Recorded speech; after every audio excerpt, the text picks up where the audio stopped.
Hello বন্ধুরা, কেমন আছো সবাই? আশা করি তোমরা সবাই ভালো আছো। আজকে আবার নতুন একটা ভিডিও নিয়ে চলে এলাম তোমাদের কাছে।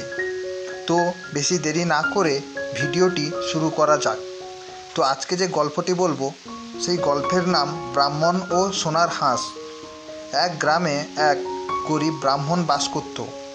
একদিন সে একটি আহত হাঁসকে খুঁজে পেল এবং সেটিকে নিয়ে গেল তার নিজের ঘরে এবং ঘরে নিয়ে গিয়ে তাকে সুস্থ করে তুলল।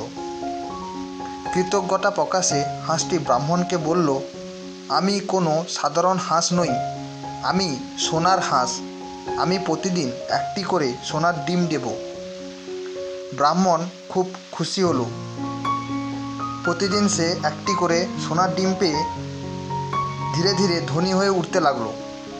কিন্তু সময় গড়িয়ে গেল, সে লোভী হয়ে উঠল। সে ভাবল, যদি হাঁসটির পেট কাটে তাহলে একসাথে সব সোনার ডিম পেয়ে যাবে। সে হাঁসটিকে মেরে ফেলল, কিন্তু ভেতরে কিছুই পেল না। হাঁসটি মরে গেল আর ব্রাহ্মণ সব হারালো। তো বন্ধুরা, এটাই ছিল একটা ছোট্ট গল্প।